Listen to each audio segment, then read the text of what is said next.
Barbara Windsor's widower Scott Mitchell says he'll never love again after the star's death.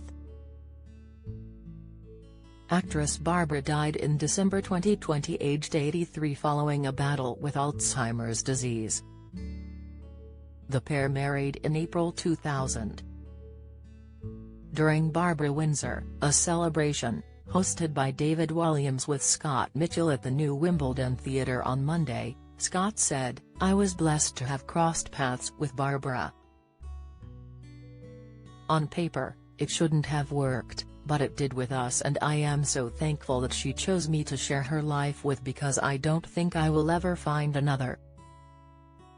The actor, 59, said he was privileged to have formed a loving relationship with legendary EastEnders star, according to the Daily Star. It comes after Scott revealed his marriage to the former EastEnders star wasn't a closed book and that she wanted him to enjoy himself. He claimed the pair were not in an open relationship, however the late star, who was 27 years older, encouraged him to head back out into London after she became all partied out, adding they both had a similar attitude towards sex.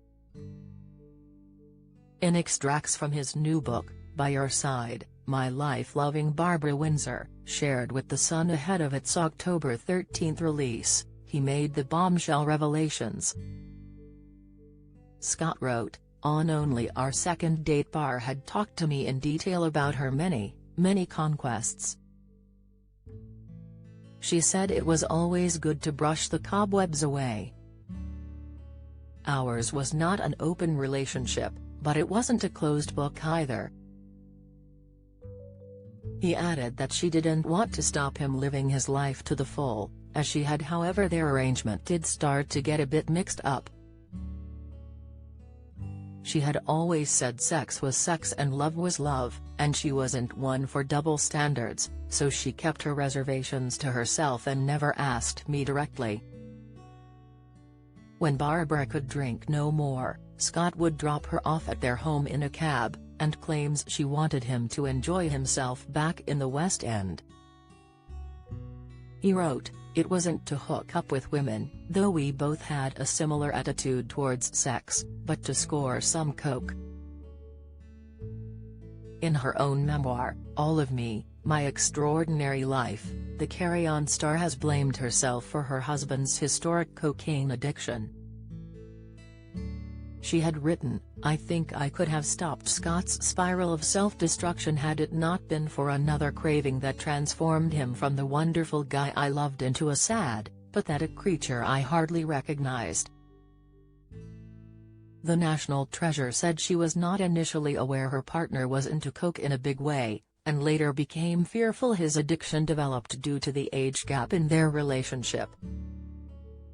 She continued, "I would look at him and think, I've done nothing wrong and yet I've managed to ruin this man's life." Scott would see the tears in my eyes and promise to go on the wagon.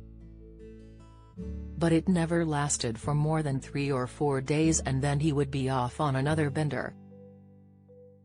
Eventually, Scott received treatment from renowned therapist Beachy Cole-Clough with the guidance of Elton John's manager John Reid. Barbara was diagnosed with Alzheimer's in 2014 and kept her fight with the illness private for 4 years. After her death, Scott told PA, her passing was from Alzheimer's/dementia and Barbara eventually died peacefully and I spent the last 7 days by her side. Myself, her family and friends will remember Barbara with love, a smile and affection for the many years of her love, fun, friendship and brightness she brought to all our lives and the entertainment she gave to so many thousands of others during her career." Barbara's final weeks were typical of how she lived her life. Full of humor, drama and a fighting spirit until the end. Barbara played Peggy Mitchell in EastEnders for more than 20 years. The late actress appeared in a host of Carry On movies between 1964 and 1974, including Carry On Spying, Carry On Doctor, and Carry On Camping. In true icon style, Barbara's final TV role was starring in her own biopic, which chronicled her humble beginnings in Shoreditch up to 1993, with Jamie Winston and Samantha Spiro playing the star at different points in her life.